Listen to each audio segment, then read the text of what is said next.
akhirnya bisa menjadi wakil-wakil kita, bisa menjadi pemimpin kita. Untuk menjadi seorang, nggak usah lah jauh-jauh ya, kita ke level nasional, level kota saja, misalnya untuk jadi wali kota, nggak usah jadi wali kota, untuk jadi kepala desa ya, iya kepala desa aja berapa yang dibutuhkan gitu ya. Itu lumayan gitu ya, dan modal itu harus balik kan masalahnya. Nah ini logika-logika yang menurut saya kita ya di satu sisi kadang saya berpikir seperti Mas Rizky tadi ya, saya berpikir pesimistik gitu ya, ngelihat ini kok kayak kayak apa ya, negara ini kok seperti kue yang kemudian diperebutkan oleh oleh elit politik gitu. Nah ini kan miris ya, kita sebagai rakyat, saya rakyat juga dan kita semua menonton semua gitu ya, orang makan seperti makan bagiannya masing-masing secara rakus dan seterusnya gitu. Nah, tapi kita sebagai muslim nggak boleh pesimis. Nah, ini masalahnya Mas Rizky ya. Jadi kita harus tetap optimis. Kita sebagai muslim itu harus punya jiroh gitu ya, untuk terus menerus, bukan hanya untuk pribadi kita, tapi juga untuk masyarakat kita, untuk bangsa kita, bahwa kita harus tetap punya semangat untuk mendorong bangsa ini menjadi lebih baik. Nah, apa yang perlu kita lakukan selanjutnya? Yang perlu kita lakukan adalah ya sesuai dengan kapasitas kita masing-masing ya. Jadi misalnya nih eh, apa diskusi kita malam ini ada manfaatnya untuk publik ya, untuk publik. Ada manfaatnya, mencerahkan orang. Lalu nanti saya ketemu dengan orang, oh saya habis ini nih diskusi di Antas Salam, oh demokrasi kita ternyata tidak sedang baik-baik saja. Islam harus menjadi dasar dari gerakan perbaikan bangsa ini. Nah, wah, gimana itu ceritanya? Wah, itu kan sederhananya apa? Sederhananya kita melakukan hal-hal kecil untuk perbaikan yang dalam konteks besarnya itu semoga bisa menjadi semacam bola salju ya. Bola salju yang digelindingkan pada awalnya sedikit tapi lama-lama kan jadi gede, jadi gede. Jadi insya Allah kalau kita tetap berpikir positif seperti itu, kayaknya saya akan melihat Indonesia ini jauh lebih baik. Jadi ketika saya diundang oleh Mas Rizky untuk hadir di sini, saya selalu dalam hati saya mengatakan Indonesia akan baik-baik saja. Karena masih ada orang-orang yang membuka Al-Quran dan mengkontekstualisasikan Al-Quran itu dalam kehidupan keseharian kita, dalam kehidupan bangsa kita. Nah, ini saya selalu optimis kalau sudah ada orang-orang yang buka Al-Quran, masih peduli Al-Quran, baca Quran, lalu kemudian memikirkan bagaimana Al-Quran ini bisa kontekstual. Nah, ini adalah salah satu mungkin langkah kecil, tetapi langkah kecil yang memiliki arti dalam konteks perubahan masyarakat, perubahan bangsa gitu ya. Nah, itu wah saya sudah seperti caleg gini ya. Silakan kalau ada pertanyaan yang lain, kita diskusi lanjut. Oke, ya, silakan. Nah. Silakan yang lain yang punya pertanyaan, boleh. Atau tanggapan. Saya izin bertanya, Ustadz. Monggo. Baik. Ya, Assalamualaikum Pak Subi. Ya, waalaikumsalam warahmatullahi wabarakatuh.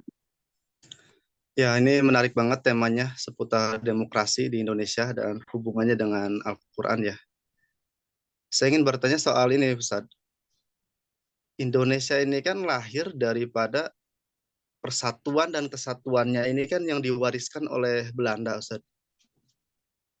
Dan ya kan mulai dari Sabang sampai Merauke ini kan benar-benar warisan yang dibangun oleh Belanda gitu. Yang sebelumnya kita berbentuk kesultanan, masing-masing suku punya kerajaan dan sebagainya dengan adat istiadatnya gitu, Ustaz. Nah, ketika merdeka para pendiri bangsa ini kan mencoba merumuskan lah sebuah apa landasan hidup berbangsa yang sesuai lah gitu. Tetapi pada praktiknya ini kan mulai dari Orde Lama gitu kan sampai Orde Baru, ini terjadi kekisruhan, terjadi kerusuhan, bahkan banyak wilayah yang apa memberontak gitu Ustaz ya. Dan tokoh-tokohnya juga para pendiri bangsa itu sendiri gitu Ustaz, yang awalnya di sebelum Indonesia merdeka mereka sepakat memperjuangkan gitu, karena tidak puas setelah merdeka mereka membelot bahkan memberontak gitu kan.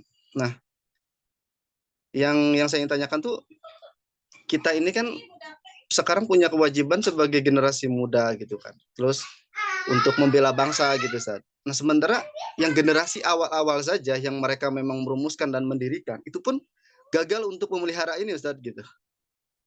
Jadi lah kita yang bukan merumuskan gitu. Kita yang bukan memang mendirikan lah gitu. Disuruh menjaga gitu Nyontoh Ustaz. siapa ya Pak? Ada Mau sumbu-sumbu, nyontoh siapa gitu? ya ada apa? Ya misalkan jagalah Indonesia Raya ini gitu. Di zaman Bung Karno saja pemberontakan di mana-mana gitu Ustaz.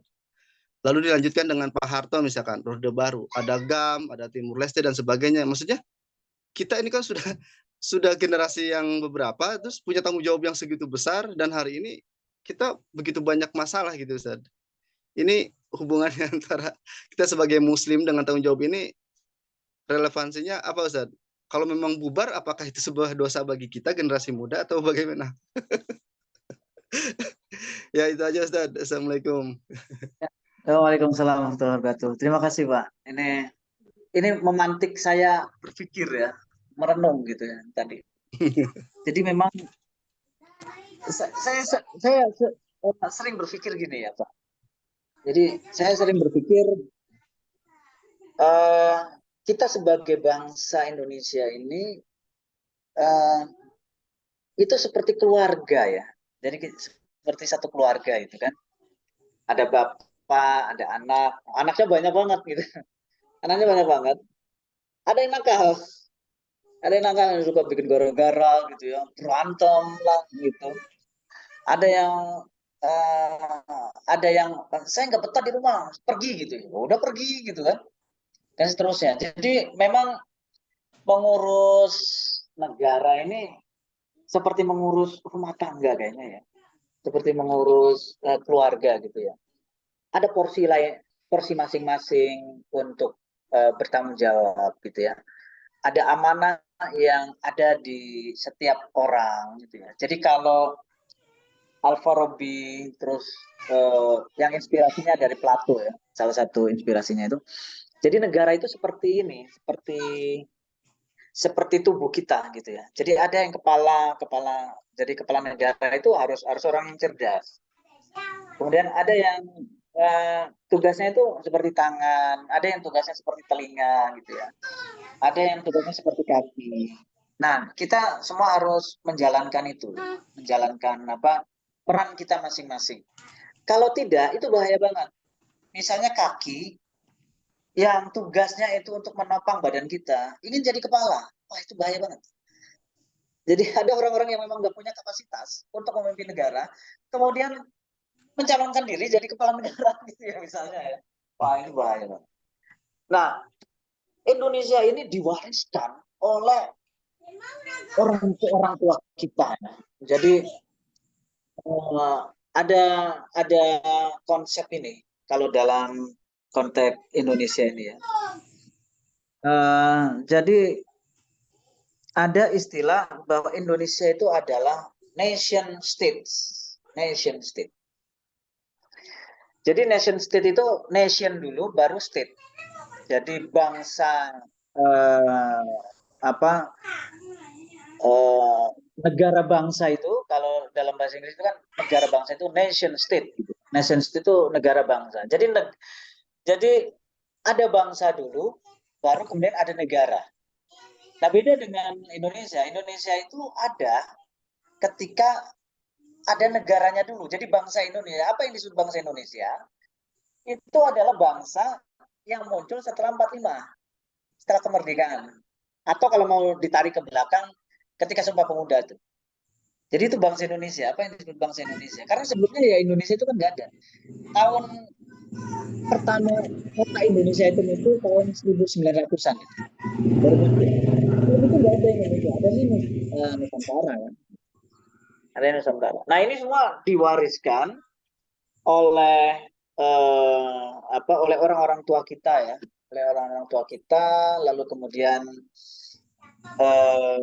apa namanya ya pasti Belanda ya, Belanda itu sangat pengaruh sekali dan bahkan banyak sekali kata-kata yang kita gunakan aja masih menggunakan bahasa Belanda ya, itu sangat melekat sekali.